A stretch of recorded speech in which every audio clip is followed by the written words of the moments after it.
অপরাজনীতির প্রশ্নে ছাড় দেবে না বিএনপি, বললেন মির্জা ফখরুল। নির্বাচনের তারিখ নিয়ে ষড়যন্ত্রের অভিযোগ আব্বাসের।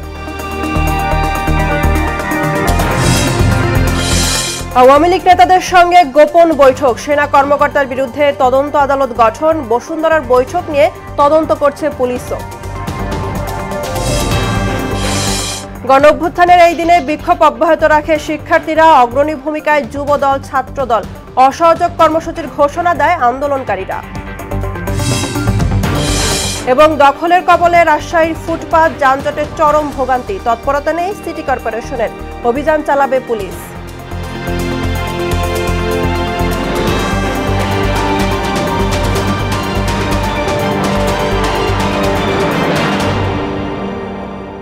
আসসালামু আলাইকুম, সবাইকে মোহনা সংবাদে স্বাগত। শুনছিলেন শিরোনাম, পুরো সংবাদের সঙ্গে আছি আমি বুশরাত জাহানিমা। ব্যাংক লুট, চাঁদাবাজি সহ যে কোনো অপরাজনীতির প্রশ্নে বিএনপি কোনো আপোষ করবে না বলে হুঁশিয়ারি দিয়েছেন দলের মহাসচিব মির্জা ফখরুল ইসলাম আলমগীর। দেশের কল্যাণে ঘোষিত সময়ের মধ্যে নির্বাচনের দাবি জানিয়ে তিনি বলেন, হাসিনার মতো সাজানো ভোট মানুষ আর চায় না। এদিকে দলটির স্থায়ী কমিটির সদস্য মির্জা আব্বাস অভিযোগ করেছেন, নির্বাচনের তারিখ ঘোষণা নিয়ে ষড়যন্ত্র চলছে। এমআর আসাদকে সঙ্গে নিয়ে তানজিদ ভুঁইয়ার প্রতিবেদন।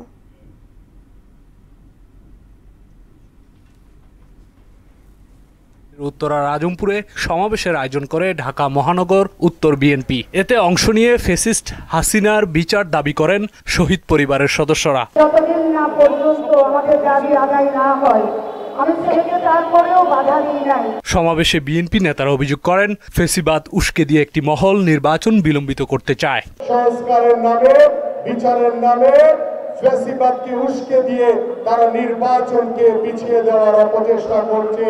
এবং সেই জনগণের সরকার 24-এর গণঅভ্যুত্থানের বীর শহীদদের স্মরণে তাদেরকে রাষ্ট্রীয় মর্যাদা দেওয়া হবে। আর দলের মহাসচিব বলেছেন, আওয়ামী লীগকে নিশ্চিহ্ন করা না গেলে দেশের মানুষ পরিপূর্ণ মুক্তি পাবে না। দিনের ভোট আর রাতে করতে দেওয়া হবে না বলেও হুঁশিয়ারি দেন মির্জা ফখরুল। যারা অন্যায় করে, যারা মানুষের সঙ্গে বেইমানি করে, যারা মানুষকে বোকা বানাতে চায়, মানুষকে বোকা বানিয়ে লুটপাট করতে চায়, তাদের শেষ পরিণতি এটাই যে তাদেরকে পালিয়ে যেতে হয়। তাদের বিরুদ্ধে আমাদের কোন রকমের আপোষ থাকবে না। বাংলাদেশের মানুষ যদি চায় যে আমরা এই দেশটাকে সুন্দর করব, তাহলে আমরা করতে পারবো। বাংলাদেশের পণ্যে যুক্তরাষ্ট্র শুল্ক কমানোয় অন্তর্বর্তী সরকারের প্রতি কৃতজ্ঞতা জানান বিএনপি মহাসচিব। পররাষ্ট্র দপ্তর এবং এই মন্ত্রীরা আলোচনা করে এটা কমিয়ে 20% পর্যন্ত নিয়ে এসেছে। এদিকে জুলাই শহীদদের স্মরণে রাজধানীর যাত্রাবাড়িতে সমাবেশের আয়োজন করে ঢাকা মহানগর দক্ষিণ বিএনপি। এতে দলের স্থায়ী কমিটির সদস্য মির্জা আব্বাস বলেন, গণঅভ্যুত্থানের বছর না ঘুরলেও অনেকে টাকার কুমির হয়েছেন। এনসিপি নেতাদের পুলিশি নিরাপত্তা দেয়া নিয়ে প্রশ্ন তুলেন তিনি। নির্বাচনকে তারা সুষ্ঠুভাবে না হওয়ার জন্য যত প্রক্রিয়া আছে তারা সেগুলা করার চেষ্টা করবে। মানুষকে বোঝাবে যে বিএনপির বিরুদ্ধে ভুল বুঝাবে তারা মানুষকে। এনসিপির ঘাড়ে সওয়ার হয়ে বিতর্কিত একটি দলের নেতারা মন্ত্রী হওয়ার স্বপ্ন দেখছেন বলেও মন্তব্য করেন মির্জা আব্বাস। এটা একটা পরগাছার মতো অনেকটা, কখনো আওয়ামী লীগের ঘাড়ে পাড়া দিয়ে মন্ত্রী হন, আবার কখনো বিএনপির ঘাড়ে সওয়ার হয়ে মন্ত্রী হন। তানজিদ ভুঁইয়া, মোহনা সংবাদ, ঢাকা। আওয়ামী লীগ নেতা কর্মীদের সঙ্গে গোপন বৈঠকে অংশ নেওয়ার অভিযোগে সেনাবাহিনীর এক মেজরের বিরুদ্ধে তদন্ত আদালত গঠন করা হয়েছে। আইএসপিআর এক সংবাদ বিজ্ঞপ্তিতে জানায়, অভিযোগ পাওয়ার সাথে সাথে বাংলাদেশ সেনাবাহিনী বিষয়টিকে সর্বোচ্চ গুরুত্বের সঙ্গে নেয়। গত 17 জুলাই ওই কর্মকর্তাকে আটক করে সেনা হেফাজতে নেওয়া হয়। বিজ্ঞপ্তিতে আরও জানানো হয়, প্রাথমিক তদন্তে অভিযোগের সত্যতা পাওয়া গেছে। পূর্ণ তদন্তে অপরাধ প্রমাণিত হলে বিধি অনুযায়ী শাস্তিমূলক ব্যবস্থা গ্রহণ করা হবে। এদিকে ঢাকা মহানগর পুলিশ জানিয়েছে, বসুন্ধরা এলাকায় ষড়যন্ত্রমূলক বৈঠক নিয়ে তদন্ত করছেন তারা। ঘটনার সঙ্গে জড়িত অভিযোগে এরই মধ্যে 22 জনকে গ্রেফতার করা হয়েছে। বিকেলে ডিএমপির মিডিয়া সেন্টারে আয়োজিত ব্রিফিংয়ে আরও জানানো হয়, গুলশানে চাঁদাবাজির মামলায় গণতান্ত্রিক ছাত্র আন্দোলনের যুগ্ম আহ্বায়ক জানে আলম অপুকে গ্রেফতার করেছে মহানগর গোয়েন্দা পুলিশ। মাহবুব হাসান রিপনের প্রতিবেদন। সমন্বয়ক পরিচয়ে গত 17 জুলাই আওয়ামী লীগের আন্তর্জাতিক বিষয়ক সম্পাদক শাম্মী আহমেদের গুলশানের বাসায় গিয়ে 10 লাখ টাকা চাঁদা নেয় 2 জন। পরে 26 জুলাই আরও 40 লাখ টাকা চাঁদা নিতে গেলে রাজ্জাক সহ 5 জনকে আটক করে পুলিশ। একই ঘটনায় শুক্রবার গণতান্ত্রিক ছাত্র আন্দোলনের যুগ্ম আহ্বায়ক জানে আলম অপুকে গোপীবাগ থেকে গ্রেপ্তার করে ঢাকা মহানগর গোয়েন্দা পুলিশ। পলাতক ব্যক্তির নাম জানে আলম ওরফে তপু, যে কিনা নিজেকে বৈষম্য বিরোধী ছাত্র আন্দোলনের সমন্বয়ক হিসেবে পরিচয় প্রদান করে। আজ সকালে রাজধানীর গোপীবাগ হতে জানে আলম ওরফে তপুকে গ্রেফতার করা হয়। ডিএমপির মুখপাত্র জানান, আগস্ট ঘিরে ঢাকায় নিরাপত্তা নিয়ে কোনো শঙ্কা নেই, যে কোনো পরিস্থিতি মোকাবেলায় প্রস্তুত আইন শৃঙ্খলা বাহিনী। সাম্প্রতিক সময়ে রাজধানীর আইন শৃঙ্খলা পরিস্থিতি বিনষ্ট করার জন্য কিছু লোক বিভিন্নভাবে অপচেষ্টা অব্যাহত রেখেছে। তারই প্রেক্ষিতে আমরা আমাদের যে গোয়েন্দা নজরদারি সেটা অব্যাহত রেখেছি এবং আমাদের যে প্রিভেন্টিভ কাজ সেগুলো অব্যাহত রেখেছি। বসুন্ধরা এলাকায় একটি কনভেনশন সেন্টারে আওয়ামী লীগ নেতাকর্মীদের গোপন বৈঠকের ঘটনাটি গুরুত্ব দিয়ে পুলিশ তদন্ত করছে বলেও জানান তিনি। এই ঘটনার সাথে জড়িত থাকার অপরাধে ইতিমধ্যে 22 জনকে গ্রেফতার করা হয়েছে। এটা আমরা খুব গুরুত্ব দিয়ে তদন্ত করে দেখছি এই ঘটনার অন্য কোনো দিক আছে কিনা এবং এটার প্রকৃত রহস্য কি এবং কারা কারা এর পেছনে দায়ী। রাজধানীতে বিশেষ অভিযানে 24 ঘন্টায় আওয়ামী লীগের 8 জন নেতাকর্মী সহ বিভিন্ন অভিযোগে মোট 254 জনকে গ্রেপ্তার করেছে পুলিশ। কার্যক্রম নিষিদ্ধ আওয়ামী লীগ এবং তার অঙ্গ সংগঠনের 8 জন নেতাকর্মীকে গ্রেফতার করা হয়। মাহবুব হাসান রিপন, মোহনা সংবাদ, ঢাকা। ঢাকা মহানগর। এবার জুলাই গণঅভ্যুত্থান নিয়ে আমাদের বিশেষ আয়োজন রক্তাক্ত জুলাই।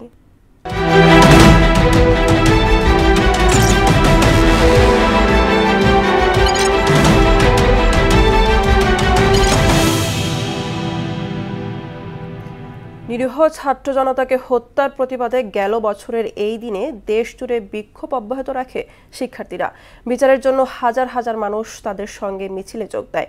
রাজধানী সহ অন্যত্র আওয়ামী লীগ ও পুলিশের হামলায় আরও 2 জন নিহত হয়। এ ঘটনায় বিক্ষুব্ধরা পরদিন দেশব্যাপী বিক্ষোভ এবং 4 আগস্ট থেকে অসহযোগ আন্দোলনের ঘোষণা দেয়। জুলাই আন্দোলনের 2রা আগস্টের খণ্ডচিত্র জানাচ্ছে নুসা ফেরদৌস। আগের দিন অর্থাৎ 24 পহেলা আগস্ট জামায়াতে ইসলামী এবং ইসলামী ছাত্র শিবিরকে সন্ত্রাস বিরোধী আইনের অধীনে নিষিদ্ধ করে একটি প্রজ্ঞাপন জারি করে সরকার। এছাড়া গোয়েন্দা পুলিশের হেফাজতে থাকা বৈষম্য বিরোধী ছাত্র আন্দোলনের 6 সমন্বয়ককে ছেড়ে দেওয়া হয়। অন্যদিকে সহিংসতা তদন্তে একটি স্বাধীন ফ্যাক্ট ফাইন্ডিং দল পাঠানোর প্রস্তাব দেয় জাতিসংঘ।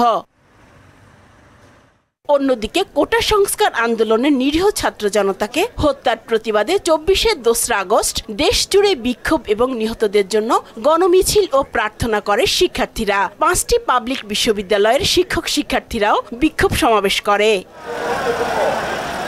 চলমান সহিংসতা ও নাশকতার পরিপ্রেক্ষিতে সংশ্লিষ্ট মামলায় গ্রেপ্তার 78 এইচএসসি পরীক্ষার্থী এদিন সারা দেশের বিভিন্ন আদালত থেকে জামিন পায়। এদিকে শিশু ও সংস্কৃতি বিষয়ক জাতিসংঘের সংস্থা ইউনিসেফ কোটা সংস্কার আন্দোলনকে ঘিরে বিক্ষোভে 32 শিশুর মৃত্যুর ঘটনায় উদ্বেগ প্রকাশ করে। এদিন বিক্ষোভকারীরা আগামী দিন দেশব্যাপী বিক্ষোভ এবং 4 আগস্ট থেকে অসহযোগ আন্দোলনের ঘোষণা দেন। উষা ফেরদৌস, মোহনা সংবাদ, ঢাকা। স্বৈরাচার বিরোধী আন্দোলনে যুবদল ও ছাত্রদল নেতাকর্মীরা অগ্রণী ভূমিকা পালন করেছে। বৃহত্তর মিরপুরের বিভিন্ন এলাকায় সংগঠন দুটি নেতাকর্মীরা বুক চিতিয়ে পুলিশ ও সরকার দলীয় ক্যাডারদের তাণ্ডব প্রতিহত করেছে। 24 গণঅভ্যুত্থানে যুবদল ও ছাত্রদলের সক্রিয় অংশগ্রহণের খণ্ডচিত্র জানাচ্ছেন তানজিদ ভূঁইয়া। জুলাই আগস্ট আন্দোলনে রাজধানীর যে কয়েকটি এলাকায় ছাত্র জনতার কঠোর অবস্থান ছিল তার অন্যতম বৃহত্তর মিরপুর। বিশেষ করে কাজীপাড়া, শেওড়াপাড়া এবং মিরপুর 10 ও 1 নম্বরে ছাত্র জনতার সঙ্গে রাজপথের আন্দোলনে অগ্রসেনানীর ভূমিকা পালন করে বিএনপি ও সহযোগী সংগঠনের নেতাকর্মীরা। পুলিশ ও সরকারি দলের ক্যাডারদের সশস্ত্র আক্রমণ তোয়াক্কা না করে বুক চিতিয়ে আন্দোলনে সক্রিয় ভূমিকা পালন করেন তারা। স্বাধীনতাটা কিভাবে ধরে রাখতে পারে, আবার যেন কোনো ফ্যাসিস্টের জন্ম না হইতে পারে দেশে। স্বৈরাচার মুক্ত এখন বাংলাদেশ, কিন্তু বিভীষিকা যে জুলাই আগস্টের যে আন্দোলনের যে দৃশ্য আমাদের চোখের সামনে এখনো ভাসে। এদের অনেকেই ফুটপাত ব্যবসায়ীর চৌকিকে ঢাল বানিয়ে বুলেট প্রতিহতের চেষ্টা করেন। জুলাই আগস্ট এই আন্দোলনের মাধ্যমে আমরা হয়তো ফ্যাসিস্ট বা স্বৈরাচারের পতন ঘটাতে পারবো এবং তার নির্দেশনা দেন দেশনায়ক জনাব তারেক রহমান। আবার বুলেট শো, রিয়াল বুলেট ছাত্রলীগের আসে, তখন আমরা ডাল হিসাবে চোখে যখন দেখি আমাদের চোখের সামনে চোখে আসে, আগাইতে আগাইতে আমরা গুলচত্বর 70 পর্যন্ত দখল নিতে পারি। দেশকে স্বৈরাচার মুক্ত করতে ছাত্রদল সব লড়াই সংগ্রামে জীবন বাজি রেখে লড়াই করে বলে জানান সংগঠনের ঢাকা মহানগর পশ্চিম শাখার সাধারণ সম্পাদক। এক হাত কাছ থেকে দেখেছি যে গুলি খেয়ে কিভাবে সে মাটিতে লুটিয়ে পড়েছে। আমরা আশা করেছি যে দ্রুত বাংলাদেশে একটি নির্বাচনের মাধ্যমে এবং যারা শহীদ হয়েছে এবং বিগত 15.5 বছরে যারা হত্যার শিকার হয়েছে, গুমের শিকার হয়েছে, তাদের বিচার নিশ্চিত করবে। কিন্তু আমরা দেখতে পেয়েছি যে এই ইন্টারিয়াম গভর্নমেন্ট এখন পর্যন্ত কারো বিচার নিশ্চিত করতে পারে নাই। স্বৈরাচার বিরোধী আন্দোলনে যুবদলের ভূমিকার কথা জানান সংগঠনের ঢাকা মহানগর উত্তরের সদস্য সচিব। আমাকে ফ্রন্টলাইন থেকেই আমাকে আন্দোলনটা করতে হবে, আর আমি তো শেষ। যেহেতু হাসিনা যে ডিক্লেয়ার দিয়েছে, আজকে যদি স্বৈরাচারী সরকার পতন না হতো তাহলে আমি কোথায় থাকতাম? অবশ্যই আমাকে পথে ধারে গুলি খেয়ে পড়ে থাকতে হতো, হয়তো বা আয়না ঘরে থাকতে হতো। ওইটার উপর ডিপেন্ড করেই আমি রাজপথে ছিলাম। মানুষের ভোটাধিকার ও গণতন্ত্র প্রতিষ্ঠায় পরিবারের মায়া ত্যাগ করে স্বৈরাচার হটানোর আন্দোলনে নিজের সক্রিয় অংশগ্রহণের কথা জানান সাজ্জাতুল মিরাজ। এই 2 সেকেন্ড পর একটা গুলি এসে আমার মাথা লাগতে পারে বা আমার বুকে লাগতে, ওই ধরনের ফিলিংস ছিল না যে আন্দোলন করতেছি গুলি লাগবে, মারা যাব। গত 16 বছর নিপীড়ন নির্যাতন সহ্য করেছে একমাত্র জাতীয়তাবাদের দলের নেতাকর্মীরা। তানজিদ ভুইয়া, মোহনা সংবাদ, ঢাকা। এবার অন্য প্রসঙ্গ। রাজশাহী নগরীর ফুটপাত এখন দখলের কবলে, সেই সঙ্গে সড়কে চলছে হরেক রকমের রমরমা ব্যবসা। এতে সৃষ্টি হচ্ছে তীব্র যানজট, চলাচলে চরম ভোগান্তিতে পড়ছেন নগরবাসী। ফুটপাত দখলমুক্ত করতে উচ্ছেদ অভিযানের কথা জানায় প্রশাসন।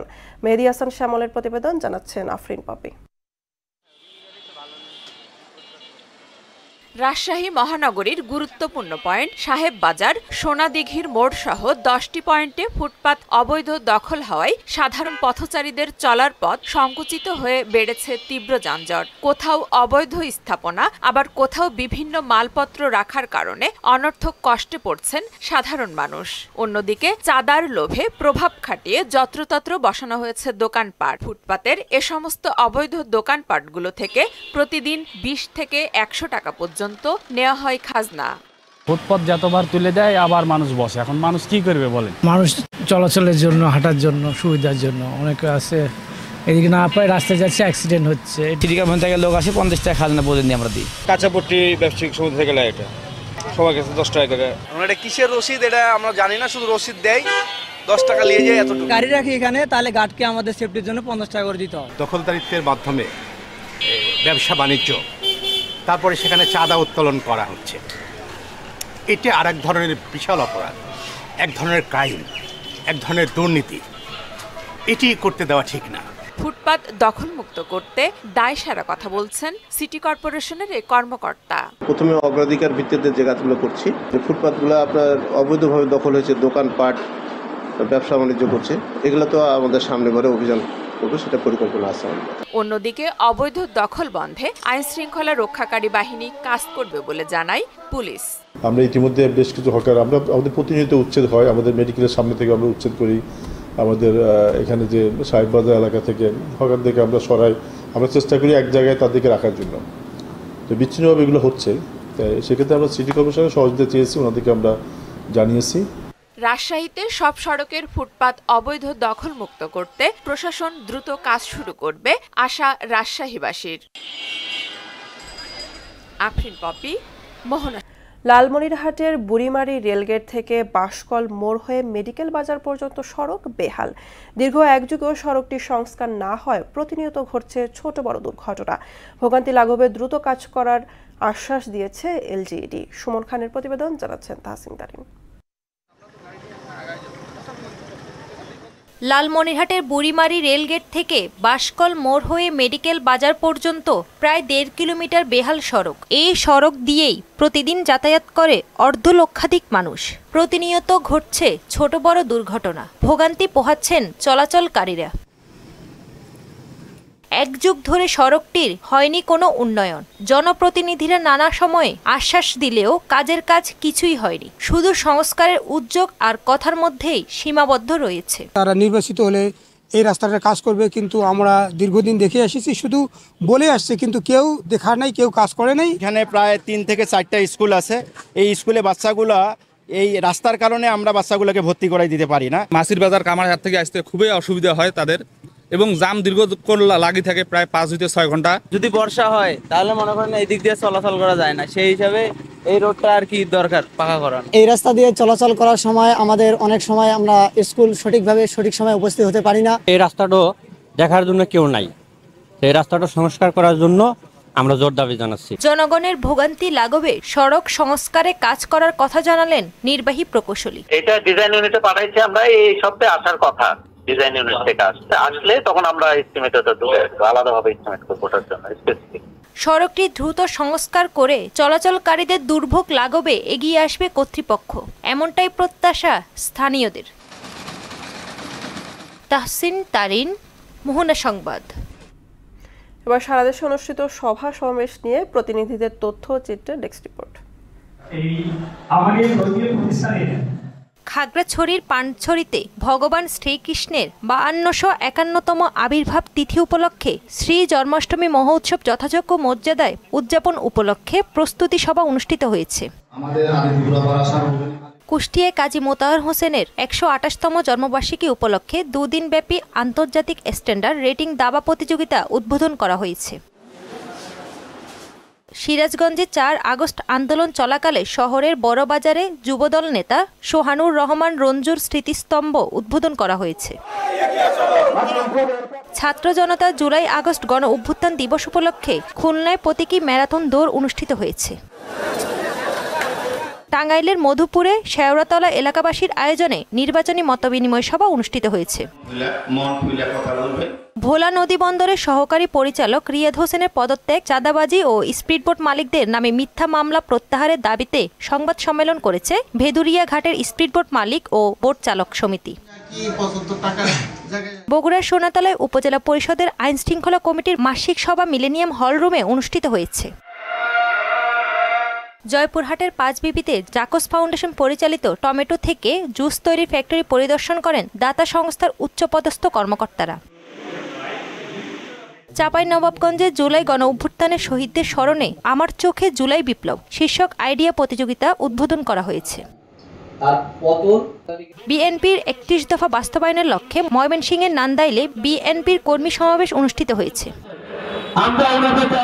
বিএনপির ভারপ্রাপ্ত চেয়ারম্যান তারেক রহমানের ঘোষিত 31 দফা বাস্তবায়নে নারায়ণগঞ্জের রূপগঞ্জে উঠান বৈঠক অনুষ্ঠিত হয়েছে। আলতাপুর এলাকায় এই উঠান বৈঠক অনুষ্ঠিত হয়। তাহসিন তারিন, মোহনা সংবাদ।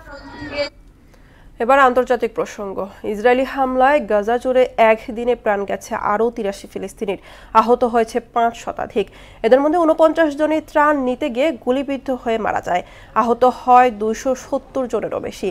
গাজার স্বাস্থ্য মন্ত্রণালয় বলছে যুদ্ধ শুরু হবার পর থেকে এ পর্যন্ত প্রাণহানি ছাড়িয়েছে 60,300 এবং অনাহারে মৃত্যু হয়েছে 162 জনের। এদের মধ্যে 92 জনই শিশু। এদিকে গাজা উপত্যকায় বিমানের মাধ্যমে ত্রাণ সহায়তা পাঠিয়েছে আরও 6 দেশ। তবে জাতিসংঘ বলছে যে ত্রাণ পাঠানো হয়েছে তা অনাহার মোকাবেলায় যথেষ্ট নয়। খেলার খবর। ওভালের দ্বিতীয় দিন শেষে ইংল্যান্ডের বিপক্ষে 52 রানের লিড পেয়েছে ভারত। দিন শেষে দ্বিতীয় ইনিংসে টিম ইন্ডিয়ার সংগ্রহ 2 উইকেটে 75 রান। 51 রান করা যশবী জয়সওয়ালের সঙ্গে ক্রিজে আছেন 4 রান করা আকাশদীপ। এর আগে দ্বিতীয় দিনে 15 উইকেটে পতন হয়। দিনের শুরুতে 224 রানে অল আউট হয় ভারত। ভারতের হয়ে সর্বোচ্চ 57 রান করেন করুণ নাইয়ার, আর ইংলিশদের হয়ে 5 উইকেট নেন গ্যাস অ্যাটকিনসন। এরপর লিড পেলেও অবশ্য বড় সংগ্রহ করার আগে 247 রানে গুটিয়ে যায় ইংল্যান্ড। থ্রি লায়ন্সদের হয়ে জ্যাক ক্রলি 64 রান করেন, আর ভারতের হয়ে মোহাম্মদ সিরাজ ও প্রসিদ্ধ কৃষ্ণা নেন 4 উইকেট। দর্শক, এ পর্যায়ে জানিয়ে দিচ্ছি আজকের সংবাদপত্রের গুরুত্বপূর্ণ শিরোনামগুলো।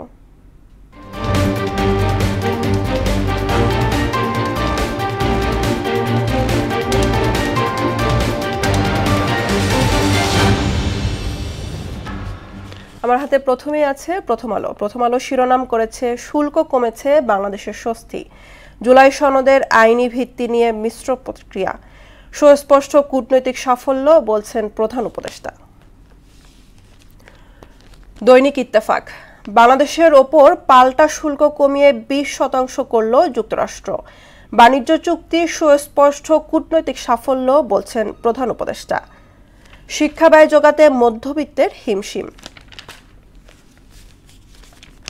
সমকাল মৌলিক সংস্কারের যৌগিক চিত্র, সুবিধা দিয়ে বাড়তি শুল্কে ছাড় পেল বাংলাদেশ। বাংলাদেশ প্রতিদিন ঐক্যমত্যে ৩ চ্যালেঞ্জ, বিদ্যুৎ খাতের নেপথ্যের লুটেরা, সমন্বয়কদের মাদক সিন্ডিকেট। যুগান্তর কাঙ্ক্ষিত পর্যায়ে পৌঁছেনি আইন শৃঙ্খলা পরিস্থিতি, যুক্তরাষ্ট্রের সঙ্গে বাণিজ্য চুক্তি এটি সুস্পষ্ট এক কূটনৈতিক সাফল্য বলছেন প্রধান উপদেষ্টা। অবশেষে সমঝোতায় পৌঁছালো বাংলাদেশ ও যুক্তরাষ্ট্র, পণ্য রফতানিতে 20% শুল্ক। The daily star Bangladesh gains edge after US tariff cut, breathing room for exporters but concerns persist. Parties split over making July charter legally binding. এই ছিল আজকের সংবাদপত্রের গুরুত্বপূর্ণ শিরোনামগুলো। শেষ করব মোহনা সংবাদ, যাবার আগে শিরোনামগুলো আরো একবার।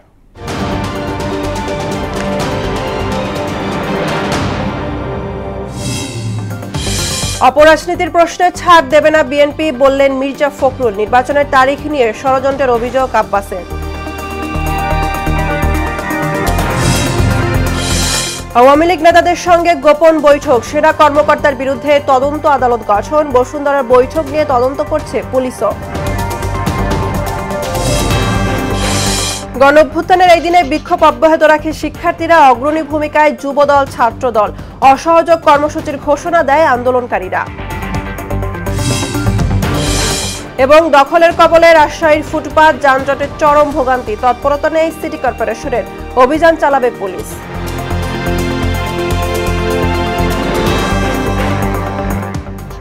এই ছিল মোহনা সংবাদে। পরবর্তী সংবাদ দুপুর 1টায়, এর আগে সকাল 11টায় দেখবেন সংবাদ এক নজরে। মোহনা সবশেষ খবর জানতে ভিজিট করুন www.mohana.tv। সংবাদ দেখতে পারেন ফেসবুক, ইউটিউবেও। এতক্ষণ সঙ্গে থাকার জন্য ধন্যবাদ।